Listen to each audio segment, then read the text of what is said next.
Okay, first of all, I would like to welcome our guest lecturer and resource person of today's webinar, Dr. Parul Saxena from the Sharda University, as well as I'm also very much thankful with our faculty member, Mr. Ashish Thapa, to organize such a wonderful program. Our respected deans are also here managing his time. And also, I am very much happy with our all the student clubs leaders. Basically, the program is organized by the quality circles of the Pokhara University School of Business. There are so many students club. I think some leaders are I'm seeing here. I think the program will be very much useful to our students, and it will be the milestone bridge between the universities of Nepal and the universities of India, or the collaboration in the future also. Thank you, madam, for your kind presence and your deliberation. Very well said. Yes, this is first step that we have taken. But I'll tell you that I have been to Nepal, and Nepal is a beautiful country. I had some beautiful experiences there. I was there in 2019, January. I got to spend 2 weeks, especially in Kathmandu, and I visited a lot of schools and educational institutions as part of our School Connect program. So I think Sharda and Nepal have a strong relationship connection in a sense that we also have a lot of students coming to Sharda University from Nepal as well. So once again, thank you. And yes, you rightly mentioned, thanks to all the participants. So I generally start my session. Ashish, do you permit? Can I start on with the session? Yes, madam, I will let you start in a minute. May I introduce Ashish Thapa, sir, before you start your session, please? Thank you, Rabindara. Thank you, Dr. Rabindara Ghimire, for accepting my request to chair this webinar as a guest. Now, I would like to call upon Assistant Professor Ashish Thapa from School of Business, Pokhara University, to grace this seminar as a guest. Okay. First of all, I would like to extend my vote of thanks to the organizing committee MBA group who have organized such type of wonderful program. Apart from that, this program chief guest, Professor Bahadur Khadka, who is also the Dean of the Faculty of Management Studies, under which School of Business Studies is operating. Similarly, Dr. Rabindara Ghimire, who is the current Director of School of Business, Pokhara University. Apart from that, our center of attraction or chief speaker or keynote speaker, whatever you say, today's attraction, Dr. Parul Saxena. I think you will be definitely impressed by her lecture session today. First of all, I would like to request all students at least to give the 100% participation in this particular session. This program will be definitely and undoubtedly it will be fruitful for you, for your career, for everything. You will be able to understand the situations after the post-COVID-19, what situation you are going to face, what are the industrial expectations, how to develop the CV, as I've already told you about these things also. If I want to talk about something about this particular session, you will able to understand this session after accomplishment of this session rather than speaking by me. Okay. So I wish 100% participations, and I always request every students at least respect our guests also. You just don't log in, log out. It's just like I think about there is a proverb, Atithi Devo Baba. You must have to respect it, and it's not only about the respecting, rather it is about getting the knowledge, sharing the things. You will able to understand the situations. Try to develop the idea in that way. In that perspective, I would like to say, thank you for being in this particular program. I wish success of this program. Thank you. Thank you, Ashish sir, for coordinating for this program, as well as participating as the guest for this webinar. Moreover, may I take this opportunity to thank Swatantra Tripathi, Habibikam Thapa, Samunat Adhikari, and me, myself, Ashish, the president from different clubs of MBA students here in the School of Business, Pokhara University, for jointly organizing this webinar. And with this, I ask that you give your full attention to Dr. Saxena and help me in welcoming her to the webinar. Dr. Saxena. Thank you so much, first of all, for a wonderful introduction of the organizers. And as I said, I was mentioning that I usually start my session with a round of applause.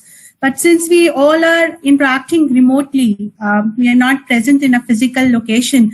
So I would just request all of you to give a pat on your back for being here, for being here early morning. I know you people are all awake during the night and you sleep during the day. So you have made an effort to be part of this presentation, this webinar. I'm really thankful to you all.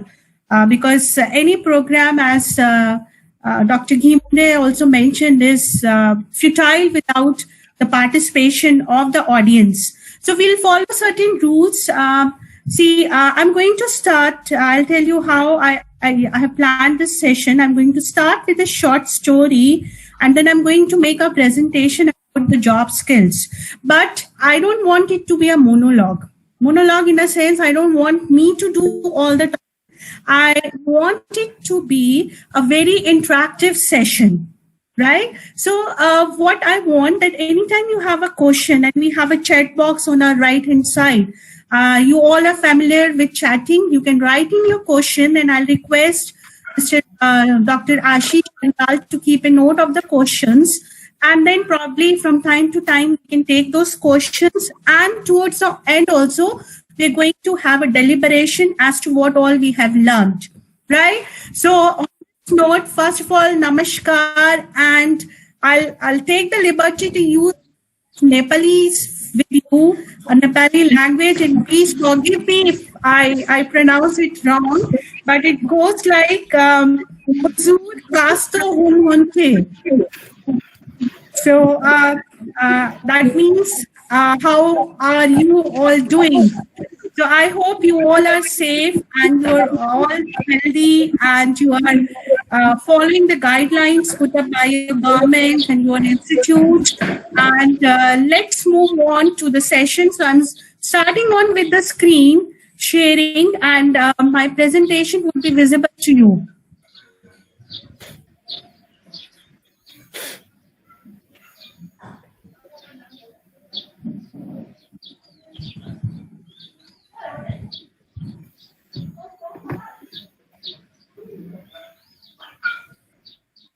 Are you able to see the presentation?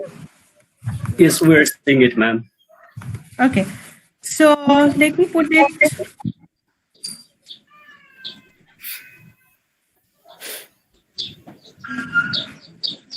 As I said that I'm not putting in the slide mode because then probably the screen gets lost, but let me just try putting it in the slide mode and let me know if you are able to see the screen. And then, as I mentioned, just keep on putting across your questions, and I won't be able to see the questions because the screen is getting blocked. But anytime I would request Dr. Aryal to Ashish Aryal to stop me and post the questions which have been put up by the audience. So as I said that I'm going to start the session, and anytime I'm not audible or I'm not, my screen is not visible, just keep me informed about it. So I'll start the session with a short story.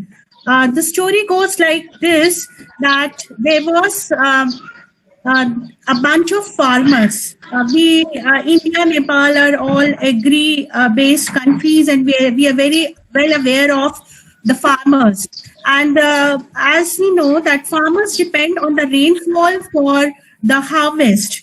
So, and if you know little about Hindu mythology, can you tell me who's considered to be the god of rains as per Hindu mythology? Who's considered to be the god of rains? Indra. Any other? You can. You can chip in your answers there.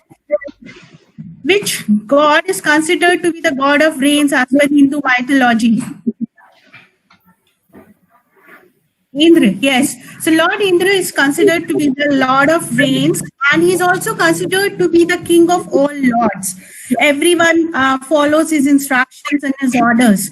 So a bunch of farmers was cursed by Lord Indra, and he said that I'm very unhappy with you all, and I'm giving you this curse that for the next 12 years, you are not going to have the rainfall. Now, as we have discussed that farmers depend on the rainfall for a good harvest.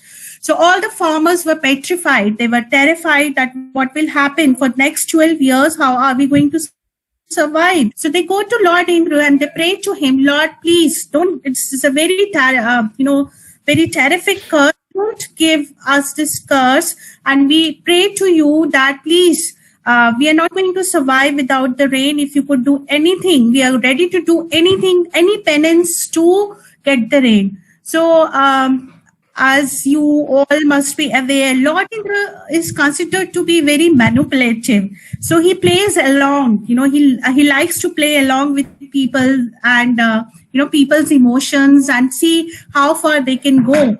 So what he says, okay, see, if you're praying so much, then I am ready to give you the rains, but on one condition, and the condition is that you go to Lord Shiva. So he brings in Lord Shiva into the picture. He says, go to Lord Shiva and pray to him and ask him for the forgiveness. And if he agrees to play his damru, are we all aware about the damru, the instrument that Lord Shiva plays? So he says that if Lord Shiva agrees to play the damru, I'm going to rain and I'm going to give you the rain. I'm going to grant you the boon for the rain. So the farmers again, what they would do, they ran to the Lord Shiva and they said that, sir, this is how it is. Lord Indra is saying that the rain is going to happen only if you play your damru, right? And meanwhile, Lord Indra had a conversation like you people chat on WhatsApp. So Lord Indra chatted with Lord Shiva and he said, see, bunch of farmers are going to come to you with a request and no way are you going to give in to their request. Aapko unki baat nahi manni hai. I hope that people understand both Hindi and English here, right? So I'll use both so that we are on the same page. And then Lord Shiva says, okay. So he talks to the farmer and he says, no way I'm going to play the damru. I'm not in a mood. So I'm not going to play the damru for the next 12 years. Now, farmers, again, they were helpless. And then what they said that, okay, we have to go and look for other means to survive. So they got busy in different occupations to sustain themselves and their families. But out of all these farmers, there was this one farmer who would every year, before the rain, the farmers, they prepare the soil. So they till the soil, they put the fertilizer, they keep the soil ready so that the moment it rains, they're able to reap the benefit of the rain and they have a good harvest, right? This particular farmer, for continuously, during the time of the rainfall, he would prepare his soil. He would go, he would till his soil, he would put the right amount of fertilizers and he would spend researching about it. He would spend, lot of time gaining knowledge as to what is the right amount of fertilizer that should go into the soil. What type of seeds can be grown with less amount of water. And he would do a lot of research. So the other farmers would make a lot of fun of him. He would say, oh no, look at this crazy fellow. What is he doing? He knows that we have been cursed for 12 years. Still he prepares the soil every harvesting season. He's gone crazy. So they go to him and they ask him, what is the reason? Why do you do that? We know that we have been cursed and Lord Indra is very particular about his words. He's not going to give us rain before 12 years. So why are you preparing your soil every time there is a harvest time? Why are you preparing your soil? So this gentleman, this particular farmer answers them. He says that, see, I know I'm not just preparing my soil, but I'm doing other things also to sustain my family. I have a family. So I'm doing other things to earn my livelihood. But I don't want to forget my skills. I want to keep my skills updated. So what I'm doing that so that I don't forget my skills of tilling the soil, of mixing the fertilizers, it's all skills, right? So what I do, I always try to practice it. And at the time of the rainfall, I go and prepare my soil. And what, you never know. What if Lord Indra changes his mind and it rains before 12 years? What are we going to supposed to do? We won't be able to reap the benefit if it rains suddenly. So this farmer gives them this answer. Now, another character comes into the picture. I hope you people are not getting bored with my story. So the other character is goddess Parvati. She's consort of Lord Shiva. She comes into the picture and she says that I've heard about this conversation, and she goes to Lord Shiva and she says, as is the nature with the wives, and she says, Aji sunte ho, and she goes and she tells that, this farmer is practicing hard. He's upgrading his skills. He's practicing his skills. But if that farmer can forget about his skills, Lord, the same thing is applicable to you also. Lord Shiva says, how? She says that, you also, this playing of Damru, it's a skill. It requires lot of ability. What if 12 years is a very long period? What if you forget your skill to play the Damru in 12 years? So now Lord Shiva is considered to be gullible. He's considered to be Bhola Shiv Shankar. So he got the point and he says, oh my God, Lord, she has a point. What if I forget to play my Damru? Because after all, it's a skill. So what he does on that impulse, he starts playing his Damru. And as the promise was, when he starts playing his Damru, what will happen? What will happen when Lord Shiva starts playing the Damru? What he has promised to the farmers? That it rain. Yes. So it rained. The moment he played his Damru, it rained. And the only person who was benefited from this rain, no guesses for getting it right, it is the one farmer who kept his soil ready. And now, why am I telling you this story? What is the link between the skills and the farmer? The link is that why I'm telling you this story, we all are going through difficult times. This pandemic has brought about a drastic change. The way we live, the way we lead our lives, you all must be experiencing, right? We are asked to practice social distancing. We are not communicating. We're not attending classes. Our daily routine has been stopped. And if we are able to utilize this time wisely to upgrade our skills so that we are ready when we are, opening up or we are unlocking, that will help us to face the challenges of the change times. So we need to have that much intelligence of that farmer who said that no wonder, even if we are cursed, I'm going to practice my skills. I'm going to do research. I'm going to gain knowledge from whatever end I can and put it into practice. And these are the times to do that, to upgrade our skills so that we are better prepared to experience, to face the challenging times. And as the saying goes, are you able to see the screen? Let me know if you are able to. Just write it in the chat, because I'm not able to make it out. So in case you're able to see the screen or not able to see the screen, just put it. So as I'm going to sum it up, they say the pessimist always complains about the wind. They say, oh, the wind is not in the right direction. I'm not able to sail the boat because it's a fault of the wind. The optimist wait for the wind to change. So people who are optimists, who are very hopeful, they'll say, oh, things are going to change. You would find people among yourself also.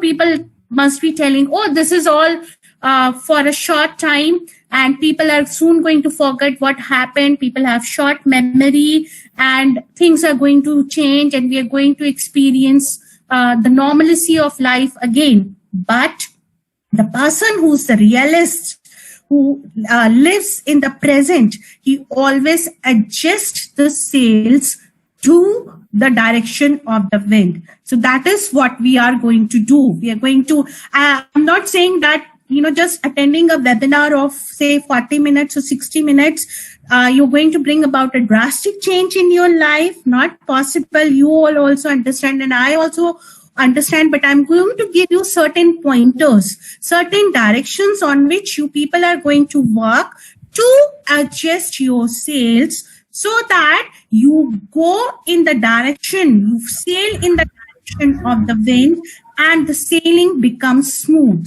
So are you all with me on this? Are you all here with me on this? Or you have just logged on and just forgotten about the webinar? Are we all here on the platform and listening? And are we ready to participate? Any questions so far? Yes, great. So any questions at any point? Were you able to relate with the story that I told you about the farmer, and are you able to relate it with your current circumstances? Why are we doing it? Why are we attending this webinar? Because we are going to get the direction. And this webinar is about, what is the title of the webinar? Anyone who's going to type it here? What is the title? We are talking about the essential job skills for COVID. So what are the skills which would be required of freshers like you, who are still completing their higher education, who are still pursuing their courses?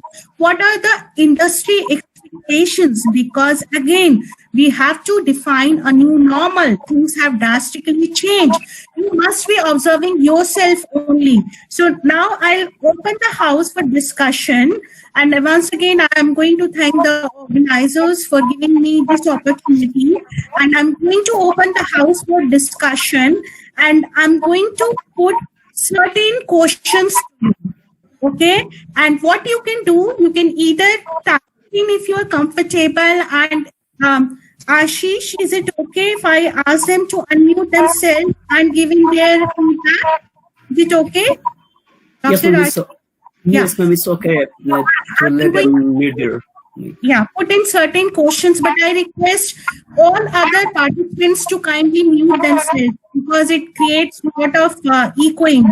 Sagar, could you please mute yourself and only unmute your mic when you're speaking, right? So, yeah, I'll request all others, even Asmita, to unmute the mic so that we don't have echo of the sound. Great, thank you. It confirms that you people are listening, because if you're following the direction, I keep on checking my audience. If they're listening, they're hooked on to the conference or the webinar or not, or they're just there logging in. So good that you people are listening. Now, I'm putting up the next slide. What is this slide about? What do you understand of this slide?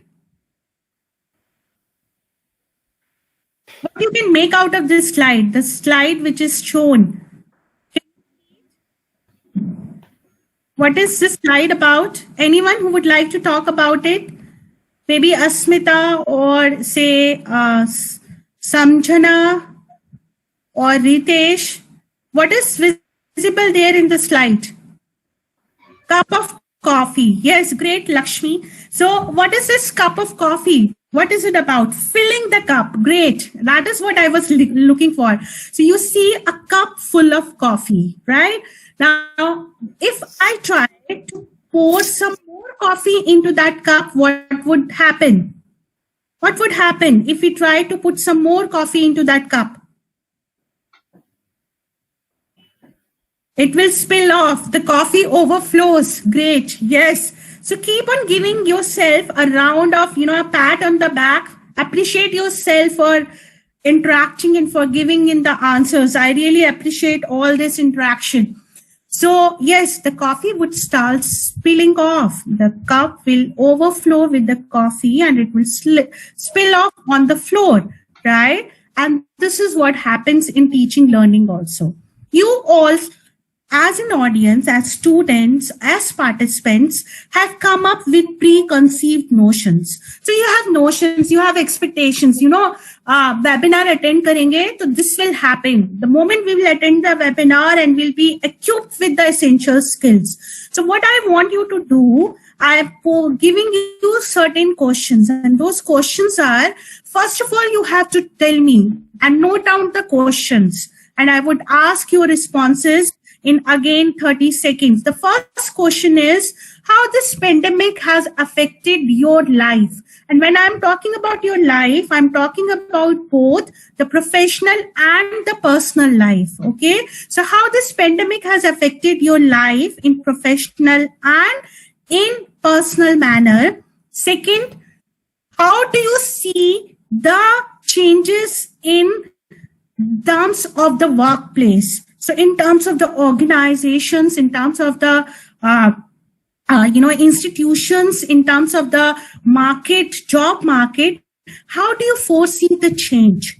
And the third question is, what skills do you think you would need to to face the challenges or the change which this pandemic has brought about?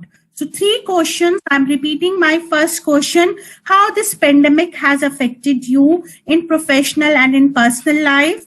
Second question is, what changes do you see in your surroundings, especially in terms of the workplace, in terms of the organization, how work is being carried out, how people are going to, perform their jobs. And third, what skills do you think would be required to cope up with the challenges that has been brought about from this pandemic? So I hope you all got my question. Any doubt? Now I'll just give you 30 seconds and I'll start asking for your responses. Anyone who's ready can unmute themselves, or they can type in their responses and they can share their experience. Anyone who would like to volunteer, maybe some girl, I would like a female volunteer this time to unmute and talk about their experience. Maybe Asmita, I can see Asmita only, or Samchana, a female volunteer. Arati, if they're willing, they can unmute themselves. Diksha, anyone? See, this is very important. When you're given a chance to speak, you should. Kapita, anyone could mute themselves and start talking about their experiences. Okay, meanwhile, female volunteers are getting ready. Anyone from the male volunteers? Ashish, we have others. Vivek, we have Ritesh. Ritesh, would you like to chip in experience? Yeah, Vivek. I guess I have a lot of leisure period and I see it as an opportunity to splurge on my hobbies and passion. And I'm getting a lot of time to read new books, to stay productive. I think the pandemic has brought us change. I've used this period of time to instill new knowledge and skills. And I think I've seen it as a chance or opportunity to foster my existing skills. And okay, very good. Yeah, go ahead. I'm listening.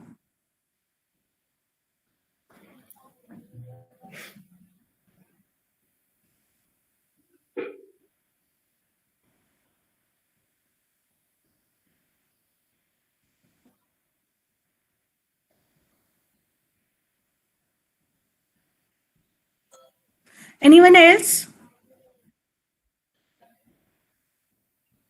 Anyone else who would like to talk about it?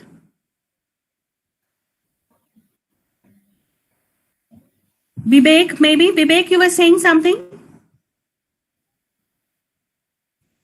So what Ritesh has mentioned, Ritesh has talked about Are you people able to hear me?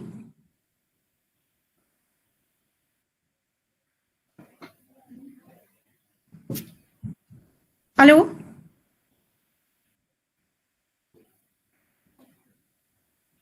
Okay, yes, great. we are listening.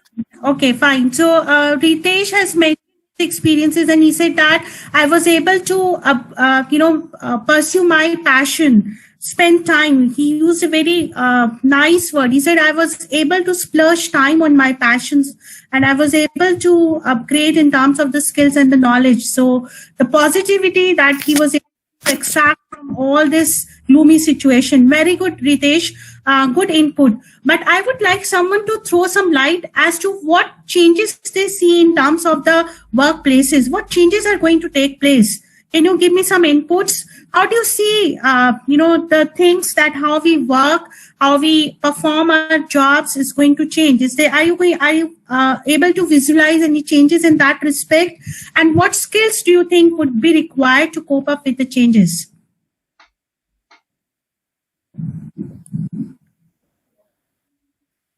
No one? Sagar?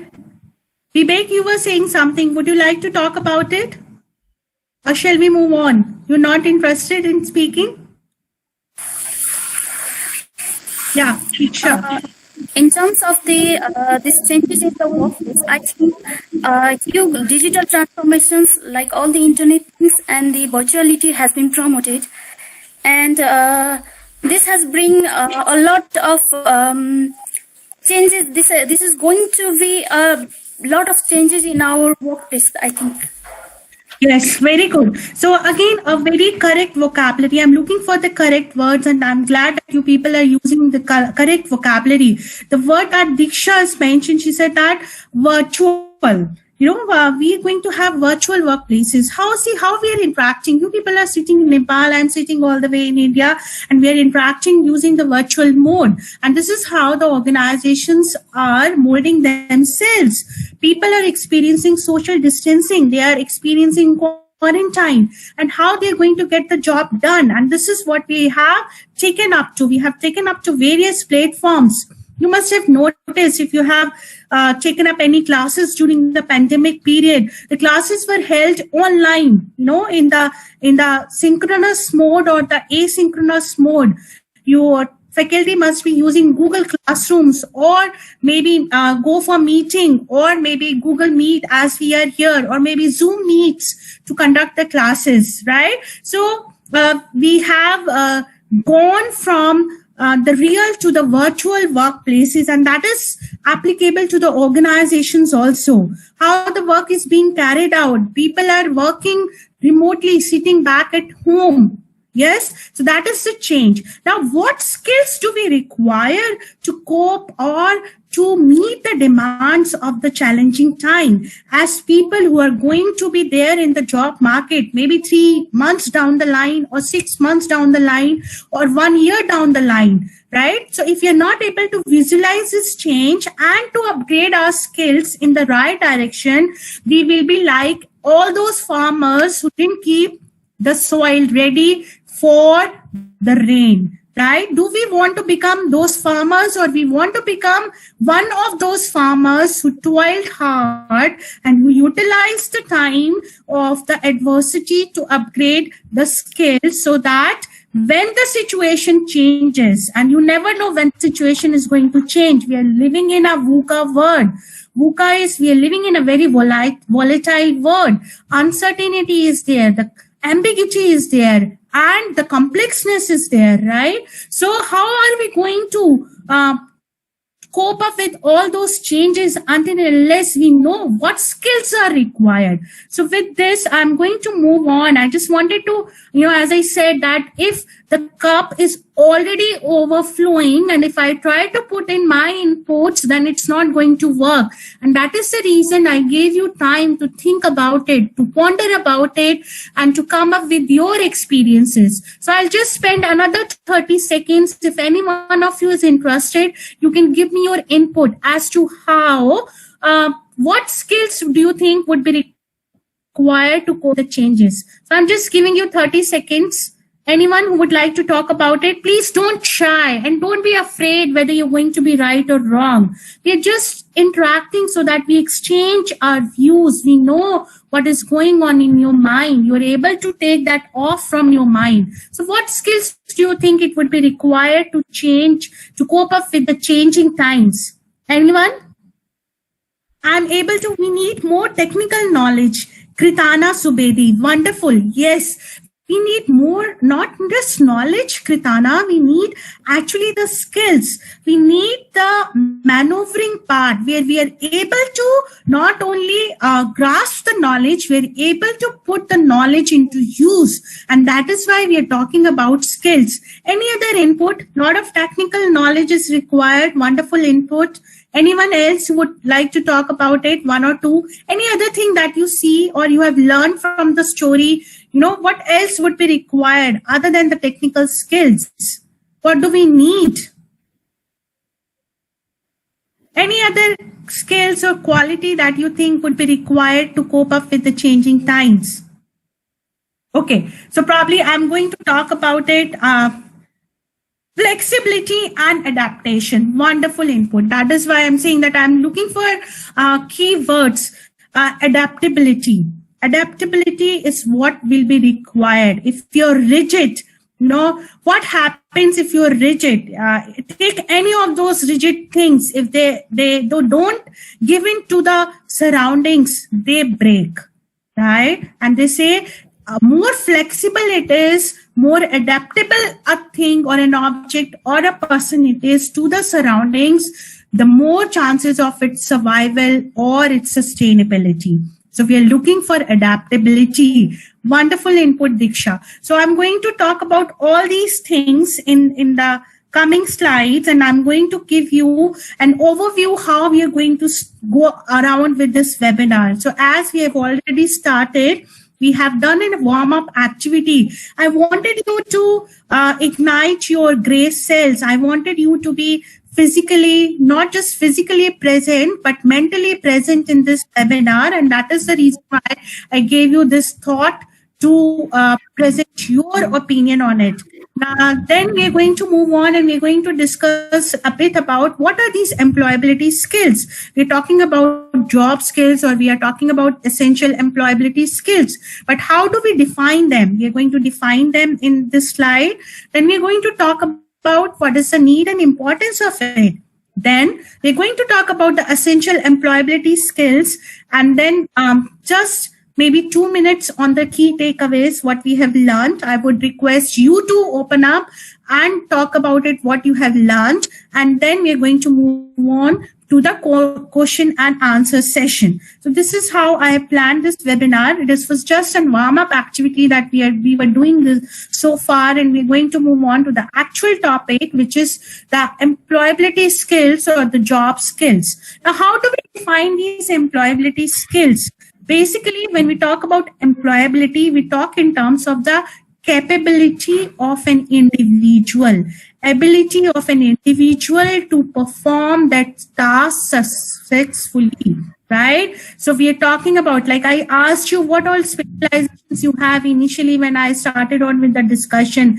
And Dr. Ashish mentioned that we have specializations like HR, we have specialization like finance. Now, when you are pursuing your PG degree or when you're going for your UG degree, you must have, if you have finance as a specialization, you must have studied balance sheet. Yes or no? Have you studied balance sheet in your course curriculum, as part of your course, as part of your curriculum? Yes, right? But actually, how many of you know to, in practice, make a balance sheet?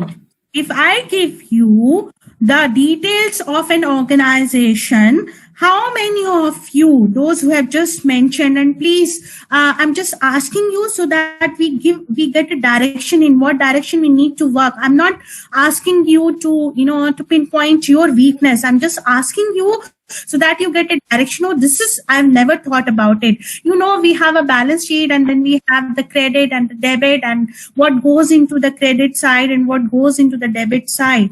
But if I actually give you the details of an organization, how many of you would be able to prepare a balance sheet out of those details? And I want you to be honest, no cheating here, right?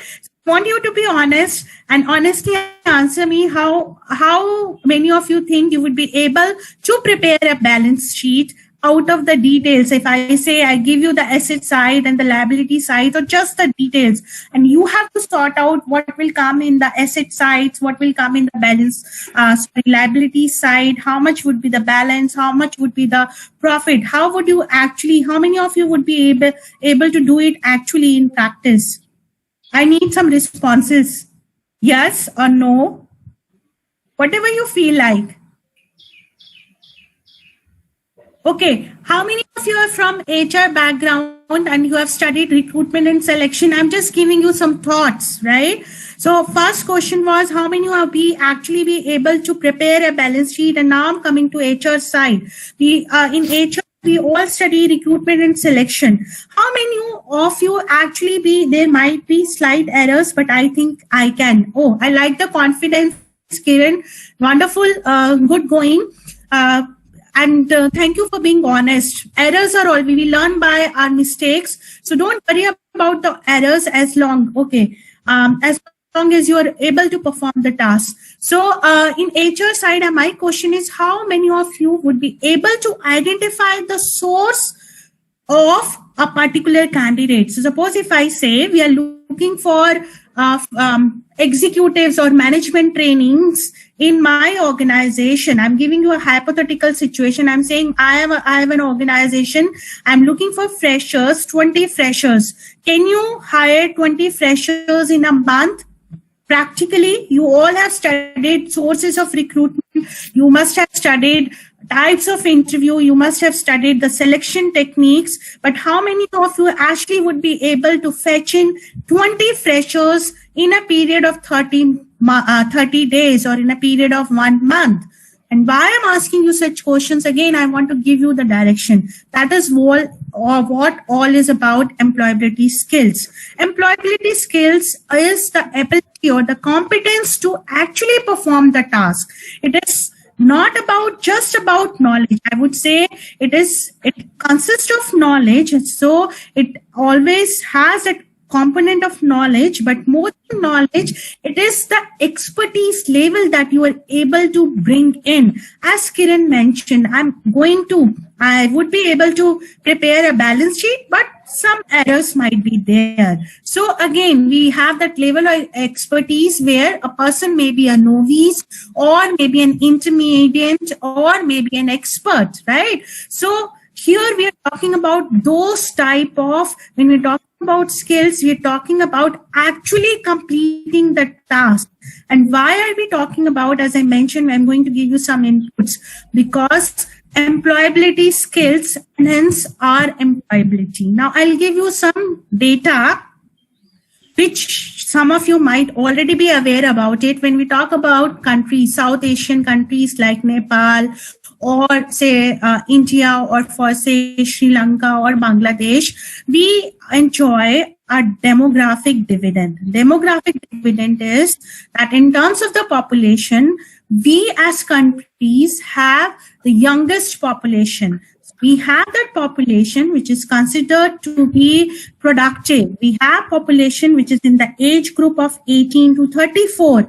And if we talk about, say, America, North Americas, or we talk about, say, Europe, the condition with these countries is that they have more of baby boomers, or baby boomers are those people who are on the verge of retirement. So majority of the population comprises of old people, right? Because they have very less population and they don't believe in having more children, whatever the reason might be.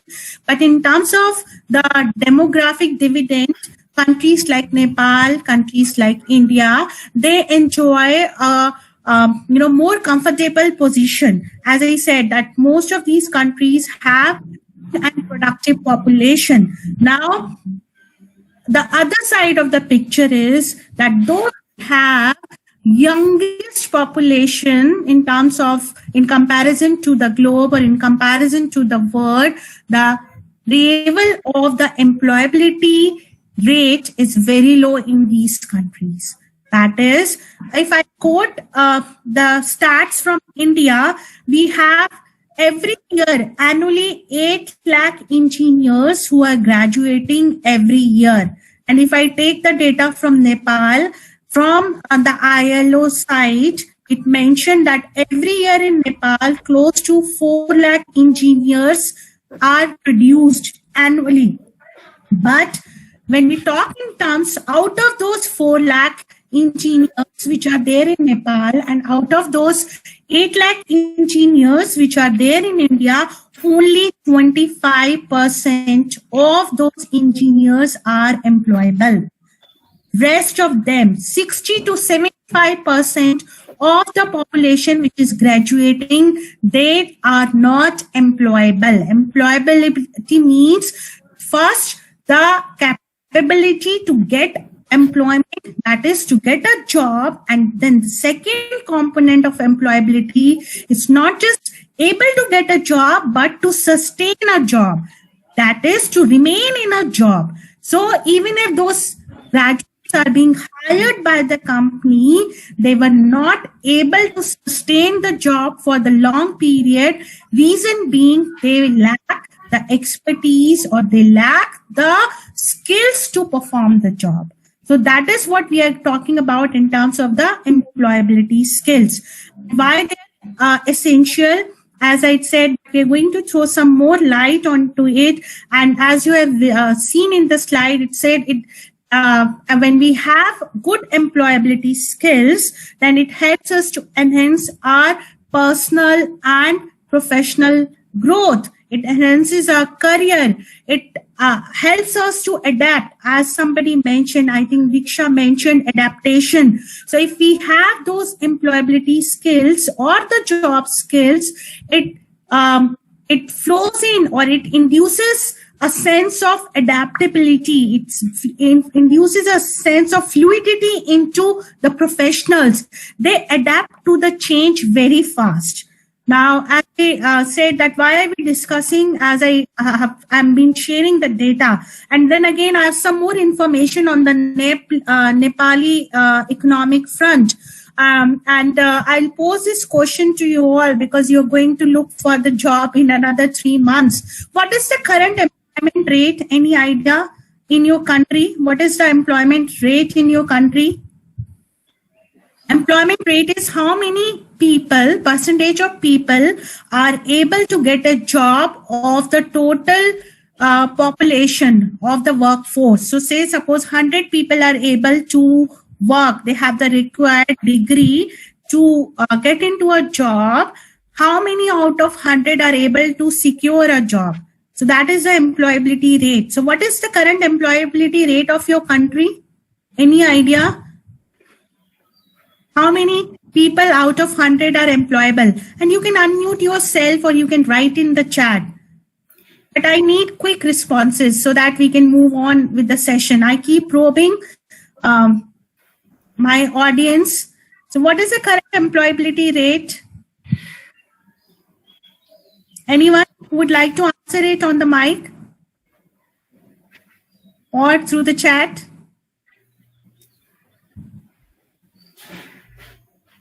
See, picture is not very bright in terms of the employability rate. I have the data from ILO for March 2009, March 2020, and it says that the employability rate in Nepal was to 67 or 68%. No, dear, it is very high. The employment rate is 1.2%. You could imagine. It's so low in terms of, and it's the same with, because we are, and it's going to get worse after we are done with this pandemic, which is again going to take 4 to 6 months. So even in India, the employment rate is very low, and over globally, as you see, companies are laying off people. IBM has laid off large number of people. Similarly, Zomato, I'm very sure you must have heard about Zomato or Uber or Ola. All these organizations, even companies like when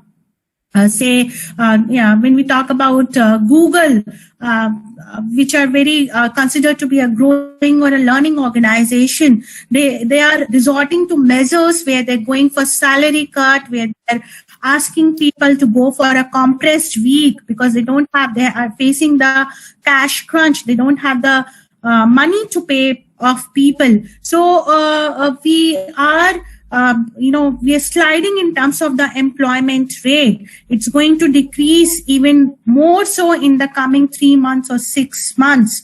So we have to be very, very cautious about it, and we have to be very sensitized towards our environment. So some more figures that are here, that over 60% of the 8 lakh, I said 8 lakh engineers every year, and as I quoted that only 25 to 40% are employable in India. But at the same time, if you see the second statistics which are mentioned on the slide, it says that 39% of the employers, they are not able to fulfill their job openings. So there is a employability issue, and then there is the shortage of labor, and we are not able to fill in the gap. If you could imagine the situation, you have people who are hungry, and then you have people who have food, but there is a mismatch between the liking. People want dal chawal or maybe roti sabji, and the others are giving, say, continental or maybe Italian or maybe, pizza or burger, which everyone does not eat. So there is a mismatch in terms of what is being there and what is being offered, and how we can bridge the gap. Now I come to the point that is the basic essence of this particular webinar, that what are the essential job skills that we should look in for? What is the industry expectations? What do you think would be the companies looking for? Now here I will request Ashish. Ashish, I've sent you a survey. Could you please share the survey link in the group? Now this is a small one question survey. I want to know your pulse also. What do you people think? So Ashish is going to share the link in the chat box. Ashish, Mr. Thapa, if you can do that. I've shared the link. I have already shared with Ashish. You will share Yes, I'll be sharing it to the chat group. Yeah, just put it in the chat box. Thank you so much, Ashish. There are Ashish, there are 2 Ashish here, so I keep on getting confused. So, Mr. Aryal, thank you so much. Yeah, so you can put the link, share the link with the participants, and I want you to it will just take maybe not more than a minute to put in your answers. I've given you a question, and the question is, there are 3 skills which are listed in there, and you have to choose the one which you think is going to be most sought after post-COVID. So you just have to give your choice. It's a multiple choice question that I've given you. So it won't take more than, say, 1 minute to complete the survey, and then I'm going to display the survey results towards the end of the webinar. So coming on to this slide, now I've mentioned a couple of the skills here. If we talk about onto my right hand side, I have mentioned skills like technical skills and soft skills, and then I've gone on to the people skills, where we have talked about emotional intelligence and networking and collaboration skills. And these I'm going to talk about in detail, and I would request any point of time, if you have a question or if you have a doubt or question or doubt bhi nahi hai, you just want to make a comment, you want to say, yes, ma'am, I agree, or you say, ma'am, I don't agree, just open up and put in your inputs the chat box, or you can, if you want, you can unmute yourself and chip in your thoughts wherever you would like to. So I want it to be a two-way communication. I want it to be interactive. Okay, so I'm talking about the technical skills. Now, I'm going to again pose a question. I know I pose a lot of questions and probably you will be saying, "Ye kya, matlab, humse sawal hi karti rahengi." But I just want you to open up again your gray cells and think about it. I'm giving you some directions. We talk about technical skills. Now, how many of you have your resume? How many of you have prepared your resume?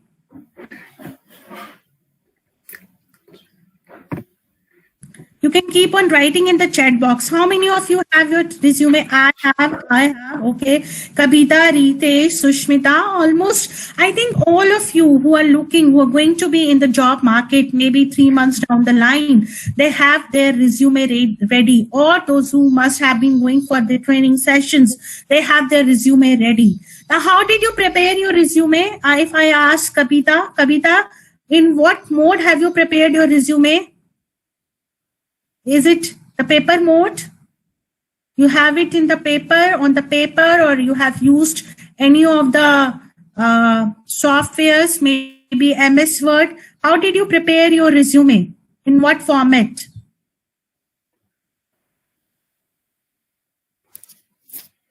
MS Word. Okay, so Kabita has prepared in MS Word. What about others? What format is your resume in? Only one answer. Only Kabita has taken up the breakfast today. Others are hungry or feeling hungry, so they don't want to interact. Ashish, Word. I prepared a graphic designing software. Great. Okay. MS Word. Fine. Now, my question to you. I think I've got enough inputs, but if you want to put in, just keep chipping on. And I want participation from everyone. Asmita, Kriti, Clue. Oh, that's an interesting name. So I want all of you to participate and keep typing. Typing should be easy if you don't want to speak up. But ideally, I want you to open up and speak up so that you get away with the itch of public speaking. We have this itch. You know what is an itch? When we have a itch ourselves. So I want you to Anil Basola. Yes. So I pointed out specifically because when you are on any of the professional platform, it is better that you log in with your real name rather than your pseudonym. So I know we have a lot of cool guys and cool girls here, but whenever you're logging on to or interacting on a professional platform, I would request you log in with your real name or your original name. Okay, so that is just small learning that I wanted to give you because we're going to interact. Why? Because you know how organizations are going to interact with their employees or with their prospective candidates. And if I'm an organization, I'm a recruiter for an organization and I get a name as Blue Tain Clue, then it will show that the person is a bit of casual, right? He didn't bother to change his name. He's okay with, it shows it's a reflection of a casualness in your behavior. So I would request anytime that you would log into any of the platform, whether your classes, whether your internship, whether your interview, you should interact with your original name. Now I was giving this input. Now, that is okay. That is okay. Completely okay. I just wanted to give my input to all of you. I didn't want to point it out to you only. I just wanted to give my input to everyone present out here. I hope that helps. Now, I was talking about what happens when I use the free template from a website. Okay, great. But what will happen? We are experiencing distancing. So if I have prepared my MS Word format and I've given it to you in the format, I, as a recruiter, won't be able to find out much about you. And as I said that, technical skills are chipping in and maybe your scrutiny of the resume is not done by a human. What if they're taking help of artificial intelligence? A robot or a bot is scrutinizing the resume. Now, what the change that has taken place, and it is substantially contributed to pandemic, and it is substantially because of the advancement in the technology. So the technological disruptions that we are facing. Now, what is happening that most of the organizations, they are not going for a word resume. What they're going for a video resume. So most of the organization, I'm going to write it in the chat, and what I would like you to do, each one of you people are all tech savvy. You are, clicking your selfies all the time. You're making your videos all the time. Now, what you are supposed to do, because as I said, technological disruption is there. Human is not scrutinizing your resume. That is being done through the machines. It is being done through the bots. And what they're asking, I want to make a better assessment of the candidate in the first go. I am short on time. So what I am asking as an organization, I'm asking the candidate to prepare a video resume of 3 minutes and send it to me, to the organization, right?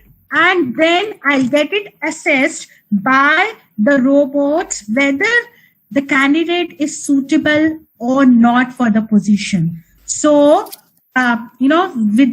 with your communication skills, how you're presenting yourself, what are you talking about, what all things you have included in your video resume, what is your eye movement, how much you are smiling, that will decide whether you will be taken to the next round or not. So the thing which is in vogue, I'll say, you say, this is in fashion. So the thing which is in fashion nowadays is video resume. All of you should go and prepare, use any of the softwares. Maybe you can take the help of your web camera, which is installed, or your phones, and then edit it. I'll tell you some of the editing softwares. Most of you, I think, I'm very sure that boys would be aware of it. There is a software which is available for free, OpenShot. Download it and prepare a 3-minute video resume. Now, what should be there in your video resume? You should talk about your educational qualifications.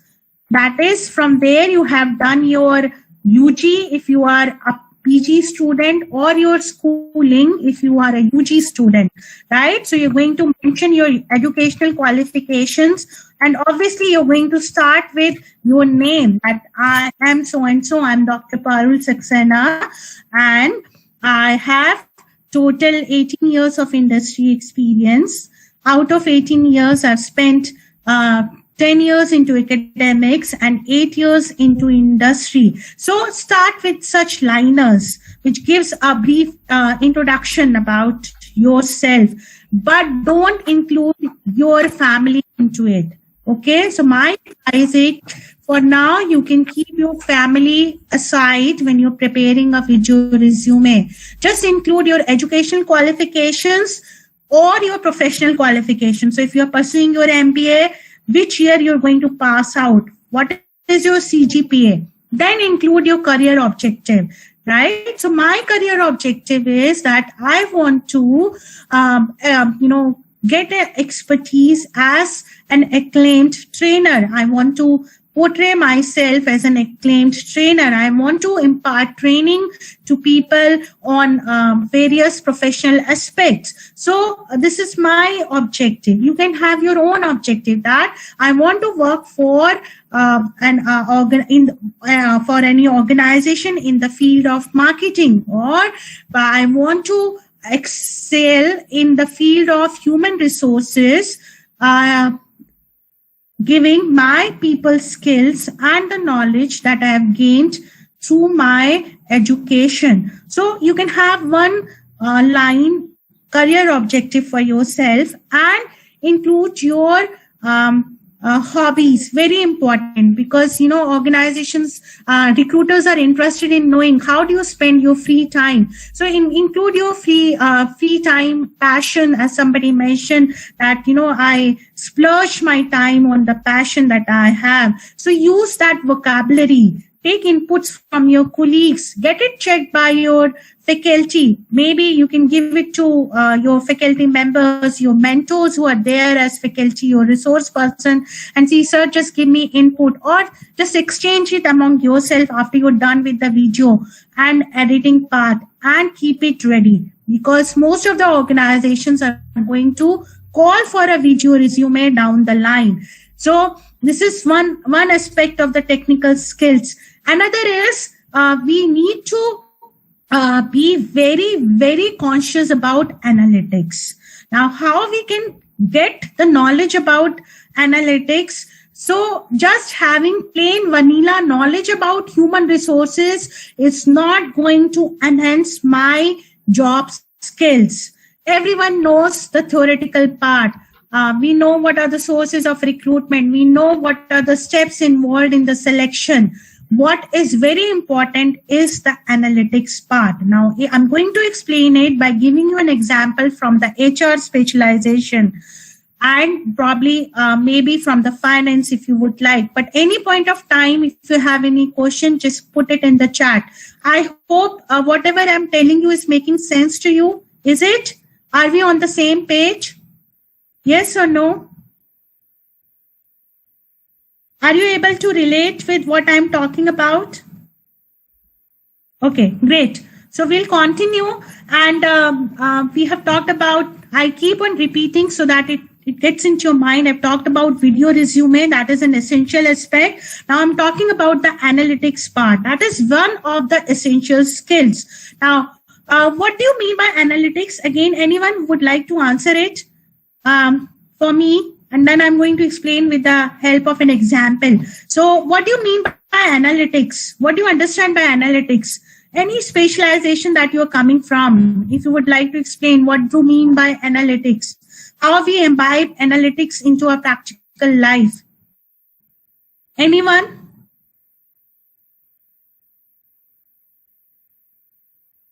Okay. Make raw data make sense. Okay, great. Fine. So we data is the essence of data analytics, and we have heard about the terms like big data. We have heard of terms like blockchain if we are coming from the finance field. So what we are talking about, wherein we have data, we have, how you would be surprised to know that we as humans are able to generate data in the last couple of years, that if we count it in terms of the distance, that data would be enough to travel to sun 6 times and come back. So people who are coming from the science background, they would know how much is the distance between the earth and the sun. So that amount of data is being generated by the means of the internet, that is enough to travel to the sun 6 times from earth and come back. So you can imagine the magnitude of the data, the humongousness of the data, right? But all that data is not useful. Only that data is useful which we are able to analyze, okay? Using our analytical skills or using the software. Now, if I have to quote an example from HR, again, as I said, that we all are aware about the sources of recruitment. If I ask you the sources of recruitment, I'm very sure you would come, ma'am, newspapers, ma'am, advertisements. Ma'am, we can post it on the website. We can post it on the Facebook, social media. But when I am talking about analytics as an HR person, what I'm going to concentrate on, what I'm going to analyze about, I'm going to analyze, and that is what is called the analytical skills, that out of the 5 sources that I have listed or you have listed, which one is giving me the best return in terms of the candidate. So is Facebook, through Facebook, I'm going to get the candidate which matches to the profile and which I am able to retain for a long time. So when I do such talk, I'm doing data analysis. I am analyzing the data which is available with me. I have hired 5 candidates, and those 5 candidates were from different 5 sources. And if I'm able to analyze it, that LinkedIn is the best source. I have hired 2 candidates from the LinkedIn, and those were the best candidates in terms of the performance. Those were the best candidates in terms of the retention. They were there with me as an organization for a longer period of time. So next time when I'm doing the hiring, I'm not going to waste my time and effort on the rest of the 4 sources. I'm straight going to focus myself on LinkedIn to hire the candidates, right? So this is about analytic skills. Now, how as a student are you going to upgrade yourself in terms of analytics? Come whatever background you may be, how are you going to do it? Any idea? How are you going to upgrade your skills in terms of the analytics, in terms of analyzing the data? Are you doing something? Anyone who's doing something and who would like to share, or anyone who has a thought who's going to, please be, I welcome you. Anyone who's ready to share the thoughts, what are they doing to upgrade themselves in terms of the analytical skills?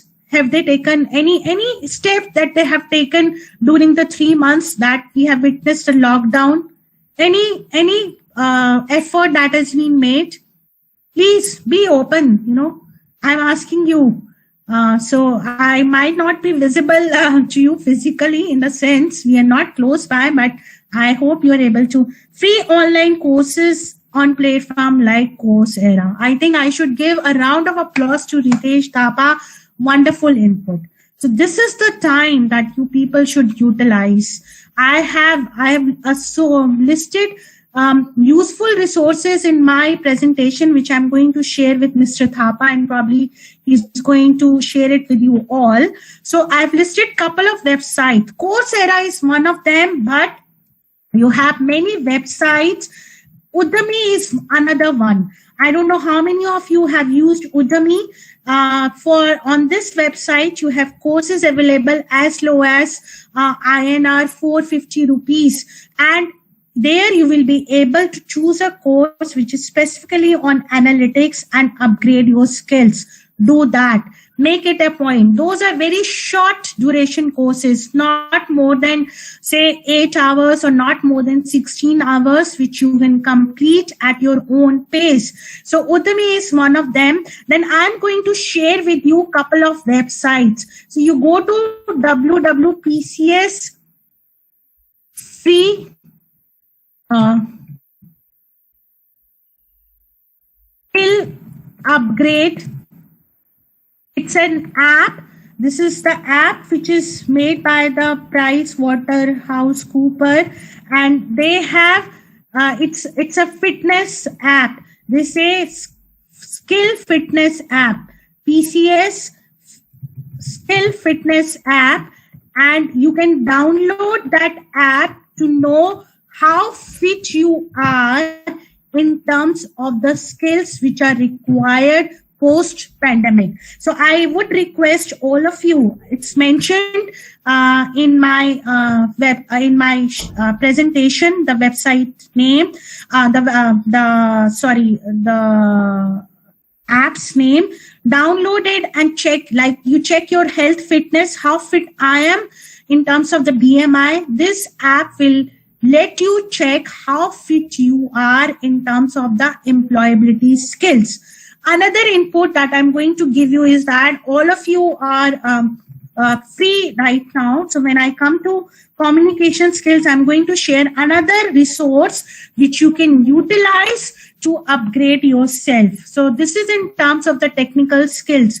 2 skills that I've given you. First is that in terms of the interviews, be prepared to be judged by robots. So you should be prepared how to face a camera. See, I have been asking so many people to open up, to be on the video or to open up their mic, but I got few takers. So you have to done away with this hitch, because there is a lot of competition going to be there in the market as organizations are going to switch to the virtual mode. There is no going to be bondage in terms of the boundaries. So even if you're sitting in India and there's an organization who's willing to hire me from Nepal, look at the amount of the competition that you're going to face. Earlier, you had competition among your peers or people from your own country. Now, with the onset of the virtual offices or the virtual workplaces, that boundary is going to be minimized more and more. Okay, so I hope any questions so far? Any questions that you would like to put up? Or shall I move on? Any questions or comments? Anything which you were not able to get it? This probably I've typed it wrong. It's PCS Skill Fitness, and the website, the app name is mentioned in the presentation, so don't worry about it. But download this app today itself and see how fit you are in terms of the skills. So if there are no questions, I'm going to move on to the second set of the skills which would be required, and that is the soft skills. Okay, now when we talk about soft skills, why they are called soft skills? Because these skills are intangible. They are abstract in nature, though they are measurable. Like if we say, we always say that communication skills are good or bad or excellent, they are not seen. Like in terms of data analytics, you can see the actual result come on your dashboard. But in terms of the skills, these are not tangible. They are, you cannot actually visualize them, but you can always measure them. So I was going right, and it says that soft skills in terms of the problem solving, because people would require candidates or they would require workforce which is very prompt in solving the problems. The problem was that one fine day we were experiencing the lockdown, and the organization expected their employees, their workforce to come up with the solution. We cannot put the activities on the hold. There was a deadline which need to be met. So they wanted people who would actually come up with quick solutions. So what happened is that I'll quote the example of a company, TCS. You must have heard about it, Tata Consultancy Services. It is one of the premier IT organizations based out of India. So this organization, the moment they experienced the lockdown, they constituted a disaster working team, and they created this team as to come up with standard operating procedures, how the work is going to be carried out.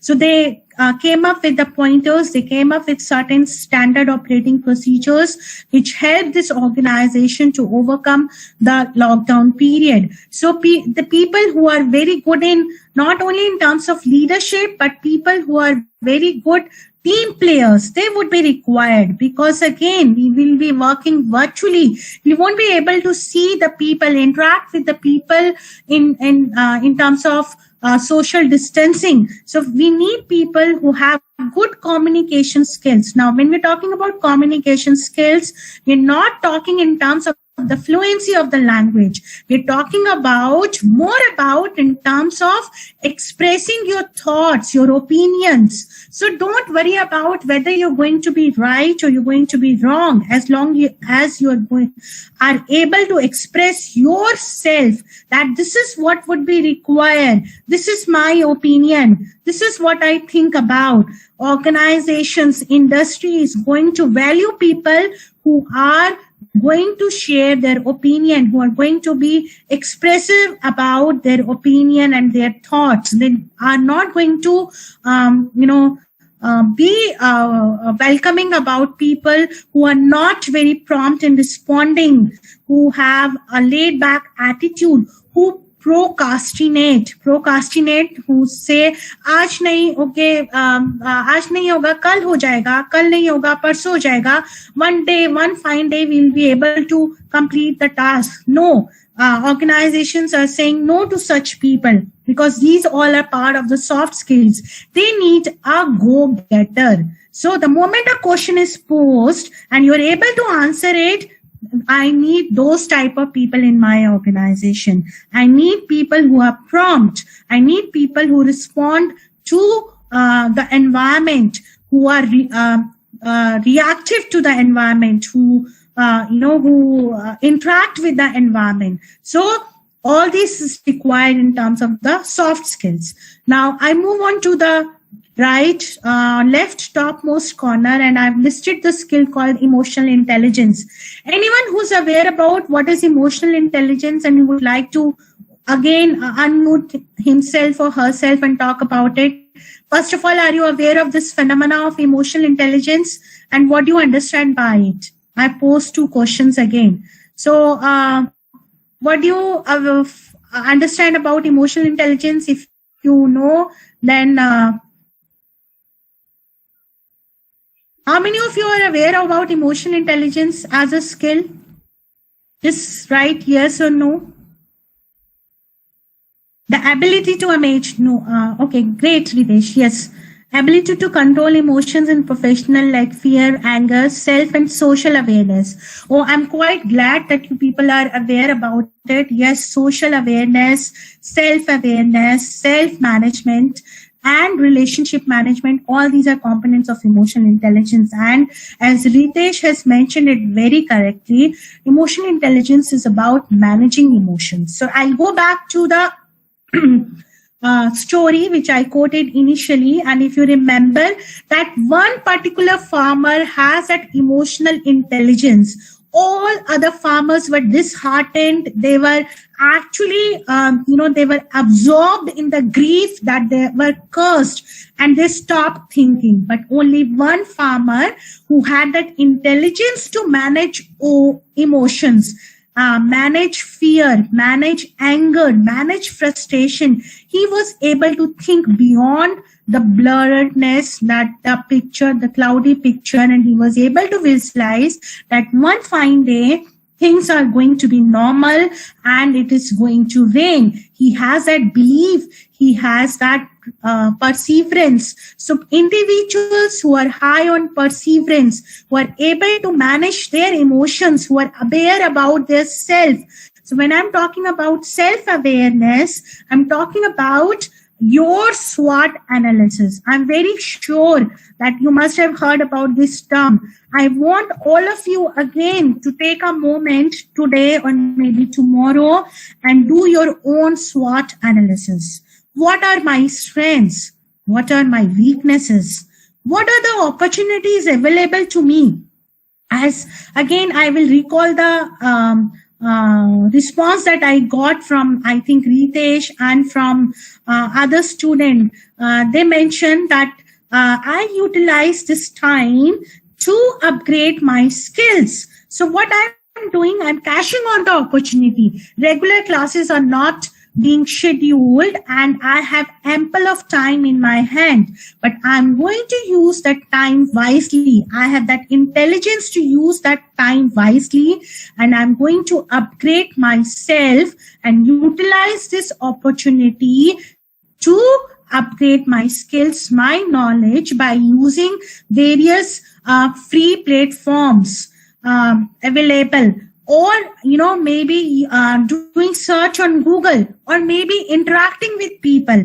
So it's not just about, we should not have just Google Baba in our life. We should also concentrate on interacting. So probably you can have your peer group and have a Google Meet, or go to meeting.com, go organize a meet and just interact. Just find out what other people are doing. What is Srijan doing? What is Asmita doing? What is Diksha doing? How they're utilizing their time, so that you are aware of your threats. Because all these people, your peers, are your competition, and one day they might come up as a threat if they are better than you. So you try, you interact with them, you share your ideas, you share your opinions, you share your thoughts. Oh, this is a good platform. Talk about the technology. I've come across a very good software to edit your movies. So interact in that manner. And that is what we call as emotional intelligence. When we are all going through a period of gloom. We are all going through a period of sadness. We are experiencing anxiety. We are experiencing nervousness, but we are able to see and manage our emotions and work constructively and yield results. Nothing like that. And I've written 2 points here in terms of emotional intelligence. That is resilience. Resilience is the ability to come back to normal when you are broke. Broke in a sense, when you have been beaten by the circumstances and you still to come back and to face the challenges. Again, I'll recall the farmer in the story. He has that high degree of resilience that he was able to overcome that moment of grief and anxiety, and he was able to think beyond it. Fragility is somebody which can be broken easily, and the opposite is anti-fragile. Anti-fragile is I cannot be broken by the circumstances. I have the courage. I have the wisdom. I have the knowledge, and I have the resources to overcome that period. So, and I'll tell you, and that is the reason why I have given you that survey, and I'll see if I'll be able to present the result to you. I'll just check if I've got enough results. If you have given enough responses, and then I'm going to share about it towards the end, that what all responses we have got. And I've got a couple of responses on the survey that I've given you. Okay, so I'm going to share. I'm not disclosing the fact, but I'm going to share the survey results, and then I'm going to tell you what actually is the right thing. And I'll tell you the right thing is that most of the employers, they're looking for emotional intelligence more than any other skill in the prospective candidate. As I said, even things like emotional intelligence can be measured. So organizations are assessing how much resilience a candidate has before hiring him. Reason: most of the technical jobs are being taken care of by means of artificial intelligence, by means of robots. It is only the emotional intelligence which is bringing the distinctiveness for us like humans, right? Which differentiates between artificial intelligence and humans. So humans have this emotional intelligence, which incidentally, fortunately, robots don't have. And that is what we need to cash on. We need to increase our emotional intelligence. And I'll tell you, most of the employers are looking for emotional intelligence as one of the skills in the prospective candidates. So again, I've given a couple of reading material in my presentation, which you could go through at the time, at your leisure time, and which you would, I would request you to go through it and complete the reading so that you are able to develop on skills like courage or wisdom or ability to manage your emotions. So that is one of the most critical skills that most of the employers are looking at in currently, because people who are not able to handle anxiety, they're going through depression. And it again has, I'll tell you, I have some data. If people are going through depression, it affects their productivity. So if they are able to produce, say, 10 goods in a day, but if a person is going through a depression, it reduces drastically to 60% or 70%. So you lose on 30 to 40% of your productivity if you are not mentally well, if you are not spiritually well, if you're not emotionally well. So emotional, social, and spiritual well-being and mental well-being is taken into account. It is counted as one of the skills which is very, very essential for the candidates. Again, I'll quote another example or another instance. Say you're studying for Pokhara University. Even if you're doing your MBA, you might be having 100 students in your MBA program. Now, those 99 students are your competition, and those 99 students have gone through the same course, they have gone through the same teachers, they have gone through the same course material, and they might be having the same score. Maybe average score would be 6 to 7.5 CGPA. Now, what is going to distinguish you when you're going to appear for your job interview from other 99 candidates is your level of emotional intelligence, which is going to reflect in your attitude and in your behavior. So that is going to be your USP. I have, as an organization, 99 people to hire for one position. Now, and most of the skills, if we talk about technical skills, you could, almost all of you could go to website and upgrade your skills. But how to manage the situation, how to overcome the anxiety, how to overcome the nervousness, that is going to be unique to each one of you. So that is what organizations are looking for. And the last skill that they are looking for is the networking and collaboration skills.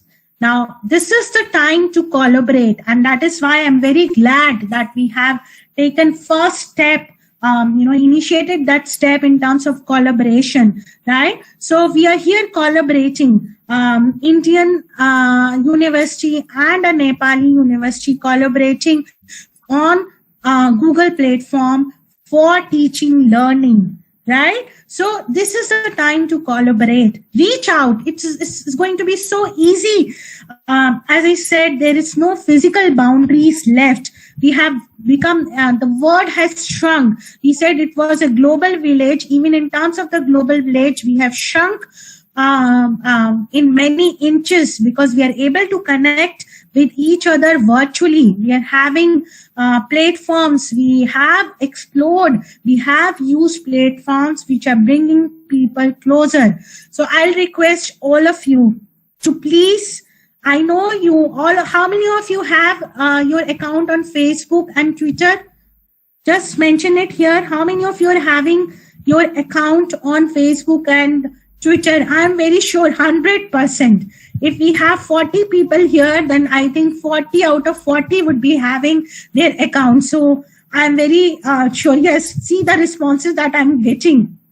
And if I pose a question, then all of you are quiet, right? But if I'm talking about Facebook, then probably you all are awake and you're answering. Now, my next question is, how many of you have your account on LinkedIn?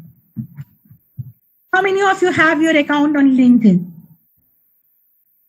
If you don't have, again, I will request all of you to please visit this site, linkedin.com, and create your account for yourself.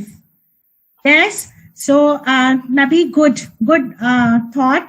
It's a good practice to have. Just created Kritana, very good. So, I'm there also on LinkedIn. Probably you can search for me and then we can connect over LinkedIn also. Now, just LinkedIn is considered to be one of the #1 professional networking websites. So, create an account and generate a link. Like you generate a link for your Facebook, generate a link and put it on your resume. You would be able to generate a link after you create an account on LinkedIn, copy and paste that link on your resume. It shows that you have a professional attitude. It shows that you are well aware about your surroundings. So I'll request all of you to create an account on LinkedIn. And how it works like the Facebook only. You can send an invite to the people you know. You can search for people there, and you can then be able to send an invite to the people whom you want to interact with or attach with. But it is the number one professional networking sites, and you would see lot of job offerings also coming. So a lot of professionals are there and they keep posting their job postings on LinkedIn. As I said, when we're talking about source, most of the professional, I have a survey. This survey says that LinkedIn, most of the professionals, they prefer to post their jobs on LinkedIn rather than Facebook and Twitter. So one task again that I've given you is to not only prepare your video resume, not only have your video edited, not only have listed yourself on any of the data analytics courses on the platforms, but also to create a profile on LinkedIn.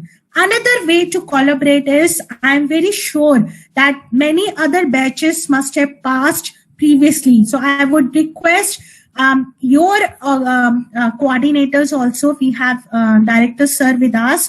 So in any ways that you can connect with your alumni, you can have one of the, I'm not sure whether you already have it or not, but in case you don't have it, bring all your alumni. Alumni are people who have passed out from your college and who are professionals who are already working in different organizations.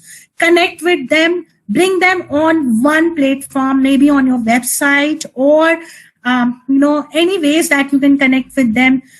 Just find ways. Maybe you can call them for a webinar to your college. People who have already passed out and who have professional experience.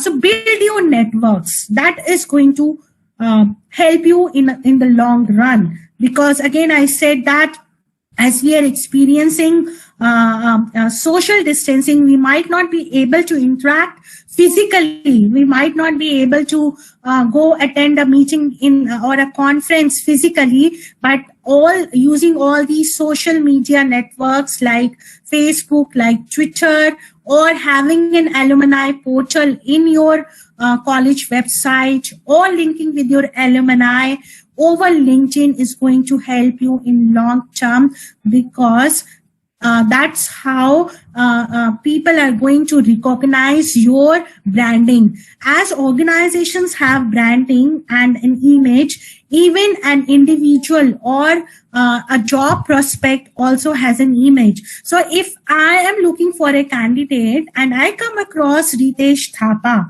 so I say that, oh, Ritesh Thapa is known to me because I have taken a webinar with their college and he's connected with me over LinkedIn and I come across a job. So I would recommend it to Ritesh. I'll say, Ritesh, this is the job that I've come across and I think you might be the right person to apply for this job. So collaboration necessarily helps in the long run.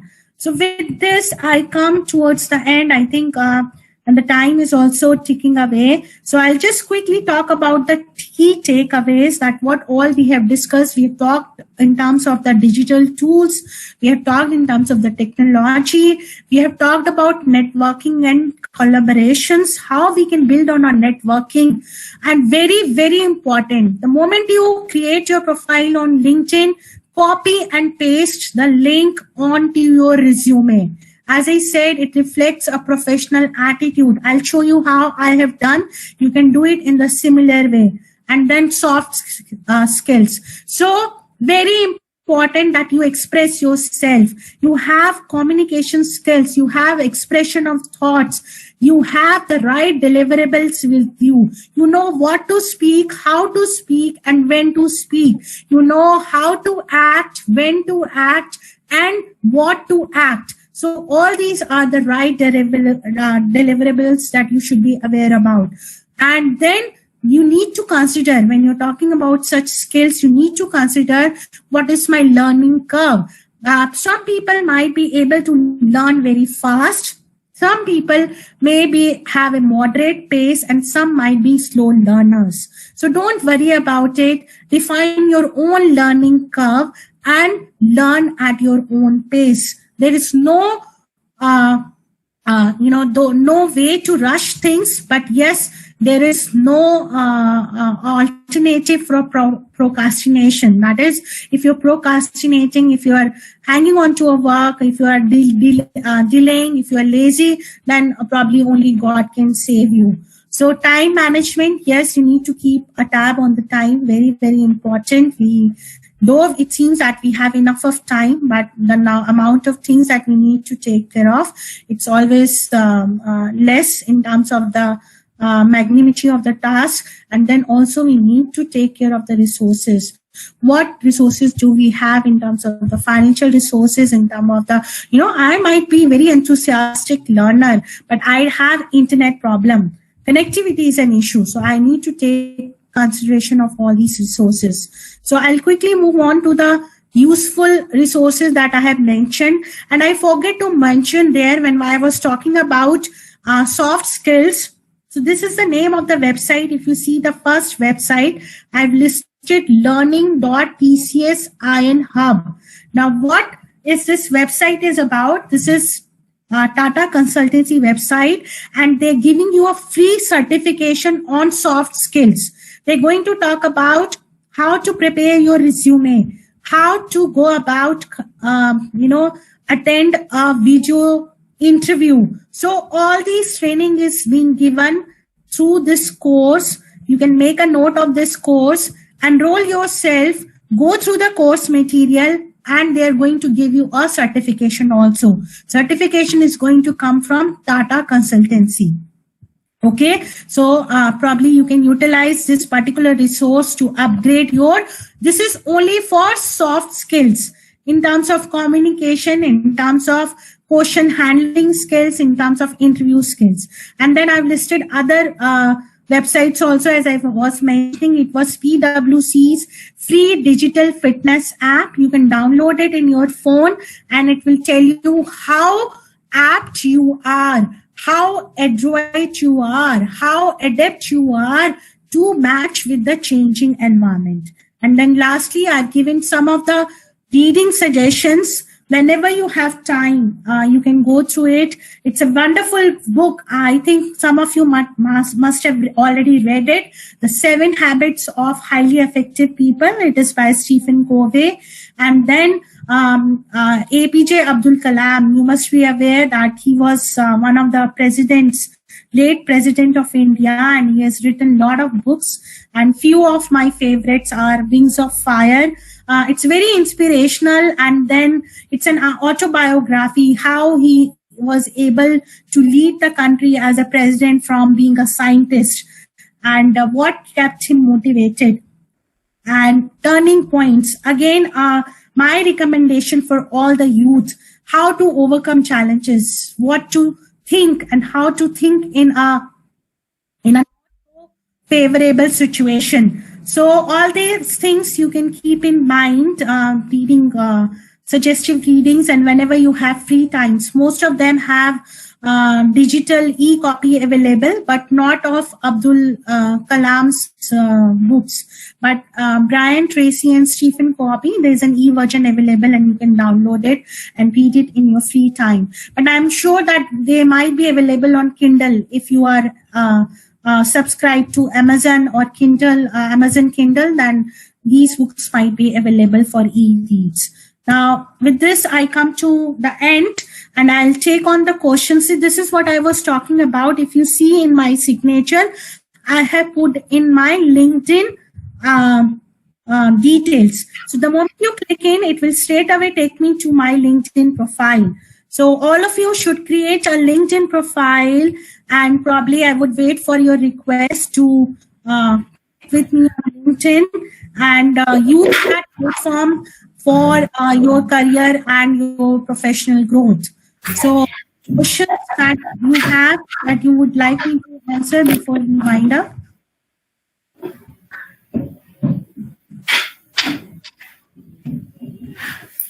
No questions? So no questions means that either you were not able to get, it's all clear, that is all the understood by you, or all clear, that is you were not paying attention, it is, it's clean like a slate, like a whiteboard. This is the case. Hello, ma'am. Yeah, go ahead, Sushmita. I have a question. I think everyone can relate to it because I often face this situation. So, what do you do when you start self-doubting about yourself? Because at times you feel like giving up the opportunity and later you regret it for not doing that. Can you share your personal strategy or tricks? Do you feel it too? Take over to you, ma'am. I missed on the first part. Can you repeat the first part? I got the second part that how would you motivate What do you do when you start self-doubting about yourself? You start? Self-doubting about yourself. Self-doubting about yourself. Yes, we all do that. It's very normal and it's a normal characteristic of being human that we self-doubt ourselves, whether I would be able to do it or not. So what I do is that, first of all, I'll give you a practical tip. Whatever task that you are doing and whatever amount of tasks that you're dealing with, try to divide it into 4 quadrants. Okay? And that will give you an insight into what I actually, because the self-doubt comes in because I doubt the result of the task. I have enrolled for a course and then I made realize, is it really useful? Is it really spending 3 hours attending a course through the internet platform? So we are very unsure about the outcome. So what I will suggest that you divide whatever tasks that you're doing and put them into 4 quadrants. You understand 4 quadrants? That is the 4 squares. So some of you might have done it earlier also. Divide it into urgent and important. And then list what you're going to gain through it. So I said that I need to upgrade myself in terms of the data analytics skills. It's very important. And then I need to visualize it, whether it is urgent or not. It is important because we are going through, as somebody mentioned, we are going through from the physical to the virtual workplaces. So it is very important, but is it urgent? Then I would be able to list out the outcomes. So list out the outcomes. What will be the outcome if I upgrade myself, spending 3 hours or 8 hours on an online course, upgrading my skills on data analytics? The outcome would be that I'll have less of a threat and I'll have more of an opportunity to post myself as a prospective candidate. So I'll request all of you, whenever you are in a self-doubt, do this exercise of dividing whatever you are doing into 4 quadrants: urgent and important, urgent but not important, important but not urgent, and neither urgent nor important. So any task which you think is neither urgent or not important, whatever activity, task, or event that you are engaged in, I would say just delete it. You have that recycle bin in your laptop, have a recycle bin in your mind and just straight away send it to recycle bin, because no result would be yielded wasting your time and effort into it. Another thing is that whenever you are in self-doubt, writing helps. Again, go back, revisit from where you have started. Do this exercise of SWOT, strength, weakness, opportunity, and threat. And then again, analyze in terms of the current situation or the task that you are doing. What would be, if I would be able to bring some of my weaknesses, turn my weaknesses into strength. I am not well versed with Excel, but if I do a 3 hours online course, or if I enroll myself for the TCS course that I've listed in my slides, then I would be better aware of what are the industry expectations, how the interviews are being conducted. So what I'm doing, I'm converting my weaknesses into strength, and then you will be able to motivate yourself to complete the task. You will have the motivation, you have the inspiration to go on fulfilling the task till the end. So do this exercise. I hope it helps and I have answered you, Sushmita. Yes, got it, ma'am. Thank you so much. Okay. Any other question from the... We have so many participants. We have, I think Shrijan is there, Hamish is there, Ritesh is there, Rashmita is there. They have taken a vow, maybe not to speak today. You have taken a are you on a promise or or you are tired of attending the workshop and you just want to do it away? Any other doubt? Excuse me, may I have a question? Only if you have a question, Yes, like I have a question for you, ma'am. How do you see the behavioral shift among the postgraduate or the MBA graduate during this COVID-19 pandemic? Okay, probably you might have to. How do I see the behavioral shift among the graduates, MBA graduates post this COVID? Behavioral shifts. See, one shift that I'm observing, because I have two teenage daughters, is behavioral shift is that and I'll quote some statistics also, and these statistics are coming from New York Times, and they have done a survey, and they said that youth are the worst affected. Because again, earlier also they were experiencing disorders like nomophobia. I think you all must be aware of nomophobia, the fear of losing your mobile phone, right?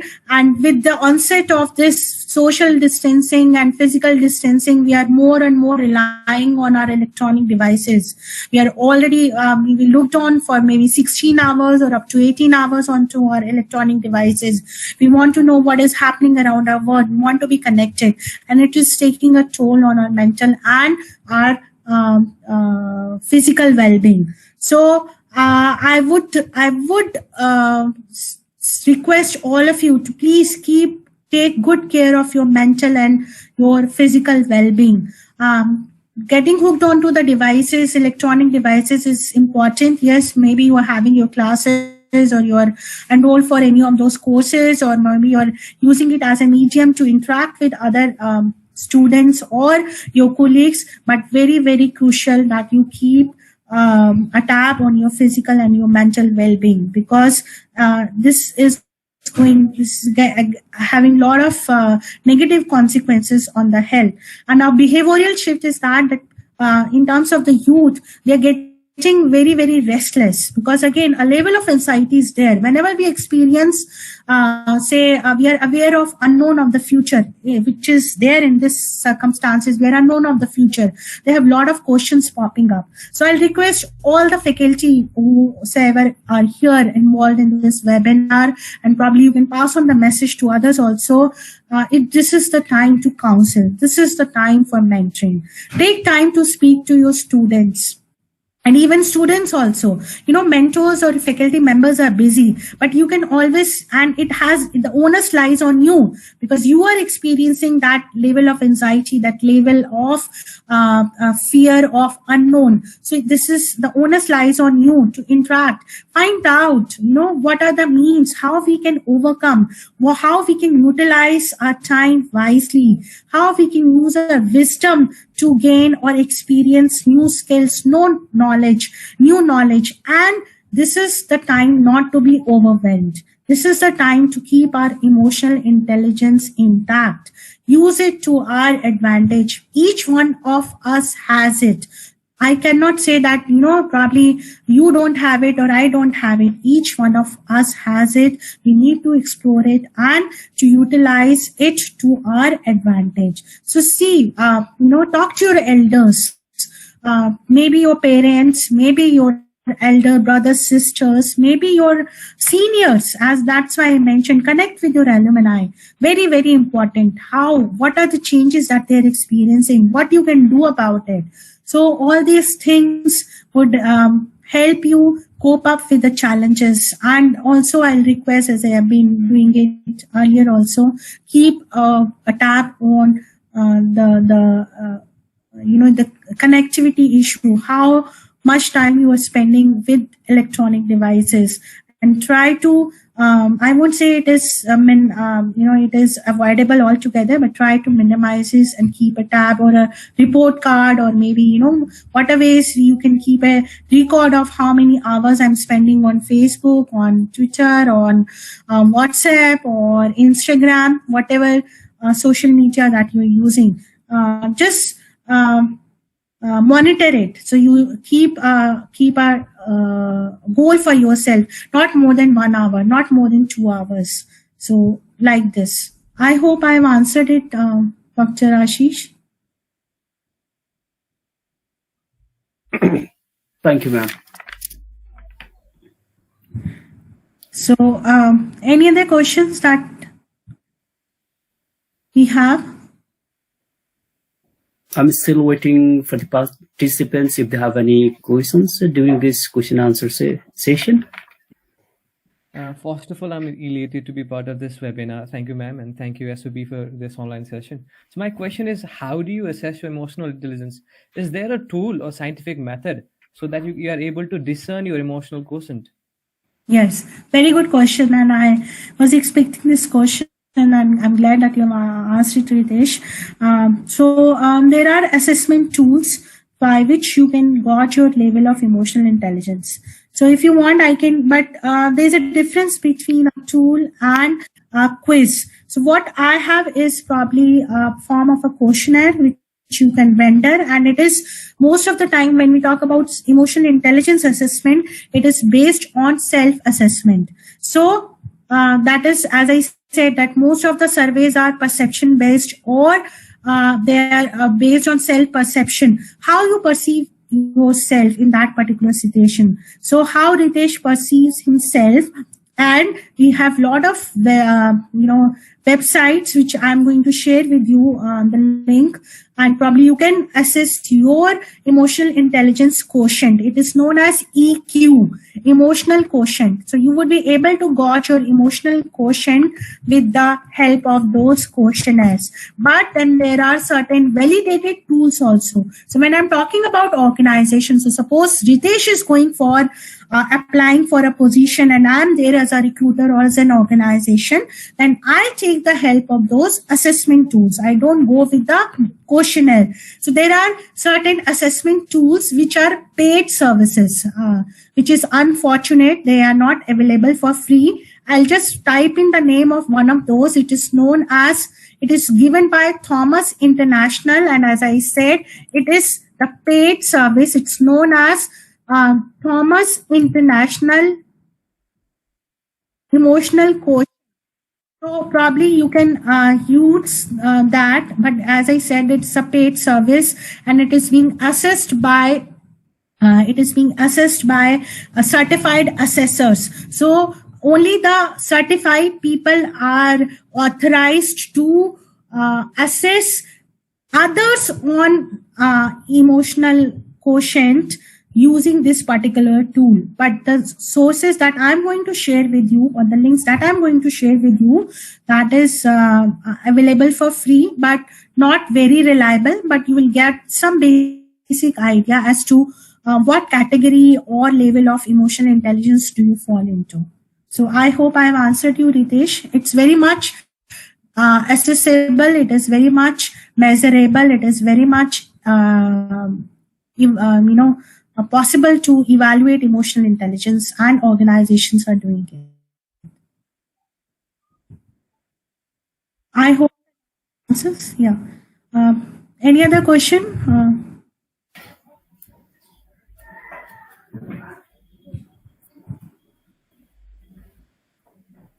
I think, Ashish, we don't have any more questions. So. Yes, thank you, ma'am. I think there is no more questions for this question and answer session. And now I would like to call upon the webinar, the Dean of Faculty of Management Studies, Professor Bahadur Khadka, to thank Dr. Parul Saxena for her insightful session, for her contribution, for her such a informative session for the students of MBA School of Business, Pokhara University. Professor Khadka. Thank you, Ashish. Once again, good afternoon to all of you. Namaskar. It is my great pleasure and honor to be here with all of you in this webinar entitled The Essential Job Skills for Refreshers during post-COVID situation. I'm so happy to congratulate the organizers, the MBA clubs of the students. I would love to sincere gratitude to the School of Business and you MBA students for your efforts in upgrading your knowledge even in such a difficult situation. This webinar is an example.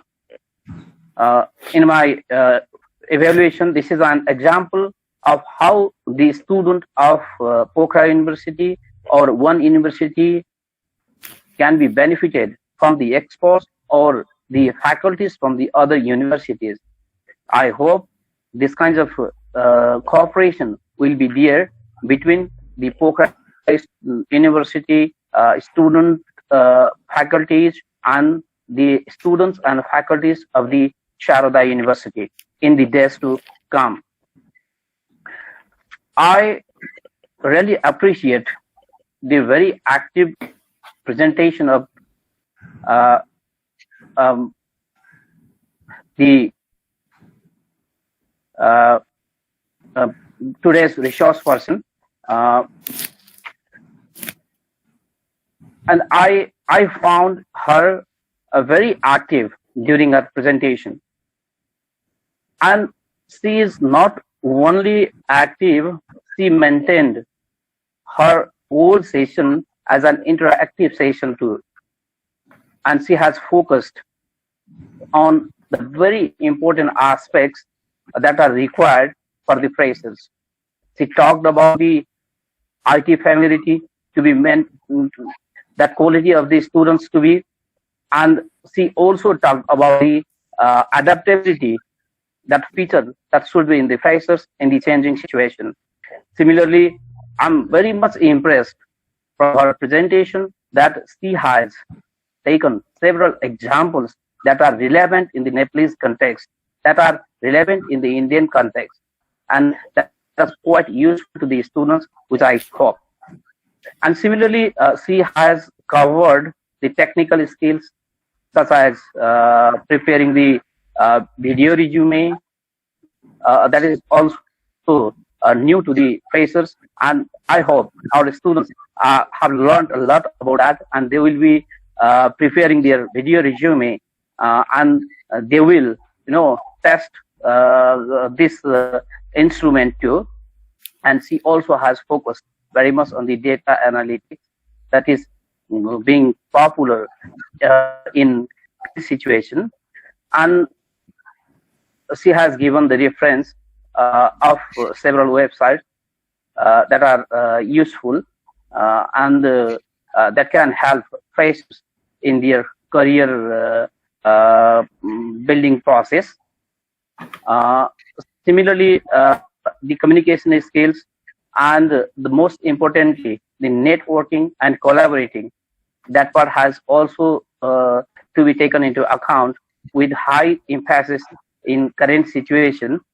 In the same process, this is she also mentioned that the Sharda University faculty is sharing her knowledge to our students, Pokhara University students, in the collaboration, and this kind of collaboration are going to be made in the futures too.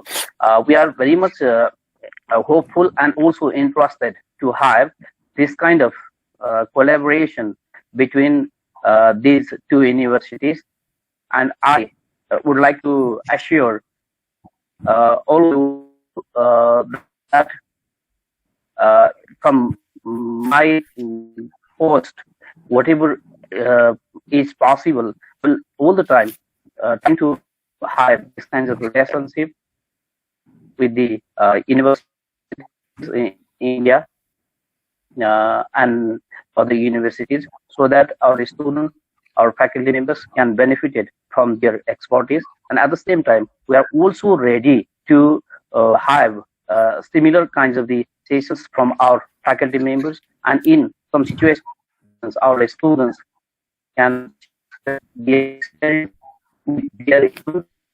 way we can have a networking, and both the way we can have a mutual benefit.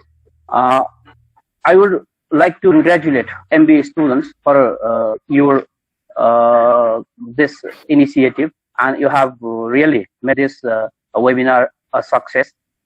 I appreciate it very much. I also like to thank Mr. Ashish Thapa, who is faculty member of the School of Business. I guess and I believe that he has coordinated all these parts, the students, the resource person, we all, that way has made this webinar a success. And I would like to thank you very much, Ashish. And at the same time, I would also like to thank to our School of Business Director, Dr. Rabindara Ghimire, who is a very positive personality. He always cooperates to the students, to the faculty members, and also assists me in such kind of academic programs. I really appreciate you, sir. And at last, I would like to thank very much to the today's speaker, Dr. Parul Saxena. I could not recall your name at the beginning. I'm very sorry. I just have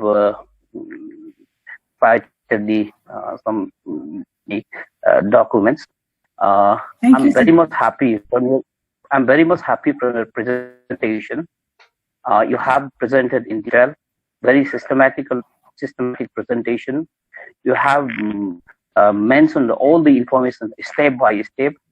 You asked questions from time to time to our students, and also very happy that our students have participated up to a minimum, more than a minimum required level. Their participation is also appreciable. And ma'am, we can have similar kinds of the programs, webinars, or other type of the mutual kinds of the task in the futures too. And I expect once we return to the normal situation, I expect you also in Pokhara University physically, and our students will be getting the opportunity to learn in more detail. So I would like to welcome to you in Pokhara University also. And finally, let me express my thankfulness for inviting me in this webinar. Thank you all MBA students. Thank you very much. And I appreciate the efforts you made in organizing such a relevant program, even during such a pandemic period. Stay safe, and thank you very much. Thank you so much, sir. Thank you for the invitation. Thank you for your words of kindness. I feel really humbled, and once again thank you. I thank Dr. I thank Dr. Ramakrishna. I thank Ashish for giving me this wonderful opportunity to interact with your students. And as I said that I've interacted with Nepali students earlier also. I've been to Nepal earlier. So, and I find them very dedicated, very sincere, and that shows in their behavior. So they were a special thanks to all of you for being here, listening to me for say around 1 hour, and staying put with me. I was looking at the number of participants. It was intact throughout the session. So despite that, you have the opportunity when we are logging into the virtual medium, you can always leave the meeting, which is not possible when we are physically meeting, right? But in online meeting, we can always say there was a connection problem and tata, bye-bye, okay. Despite of that opportunity, stayed with me, you listened to me. So a wonderful round of applause for all of you, and thanks from the heart for all the participants, because any webinar that we talk about, yes, the credit goes to the organizers, no wonder, but a program is as successful as the level of the participation, as you mentioned, sir. So I'm very thankful to students here who participated interactively and responded to my questions. And once again, my heartfelt thanks to you, Dr. Khadka, Dr. Rabindra, Ashish, and Dr. Ramakrishna, and Ashish Aryal. So thanks to all of you. Thank you all Thank of you. Professor. I'm leaving the meeting. Thank you. Thank you, Professor Hari Khadka, for your words. And also, I would like to express sincere thanks to Assistant Professor Mr. Ashish Thapa, as well as Dr. Rabindara Ghimire for joining this webinar as a guest. Thank you, Ashish Thapa, sir, for coordinating throughout this webinar. And also, I would like to express sincere thanks and gratitude on behalf of all the participants, the MBA students from School of Business, Pokhara University, for your such an insightful webinar, Dr. Parul Saxena. And we look forward to such opportunities again in the future. We thank you very much. Okay, Ashish, I'm sorry for interruption. I forgot. I'll just quickly present the result of the survey that we have taken. So I'll tell you what the students have given in their choices, and if I'm able to present it, let me see.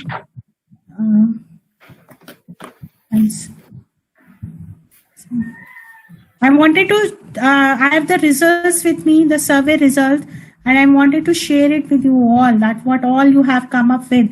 So,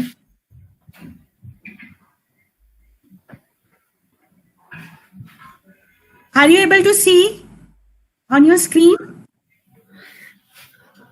Yes, ma'am, we are seeing it now. Yeah, so you can see the interesting results. It's the results that you all have given to me. So most of you think that the technical skills are going to be the sought after post-COVID. No doubt technical skills are going to be sought after, but the actual reality, again, whatever I say, it's based on the data. The data says that emotional intelligence is going to be the most sought after skill.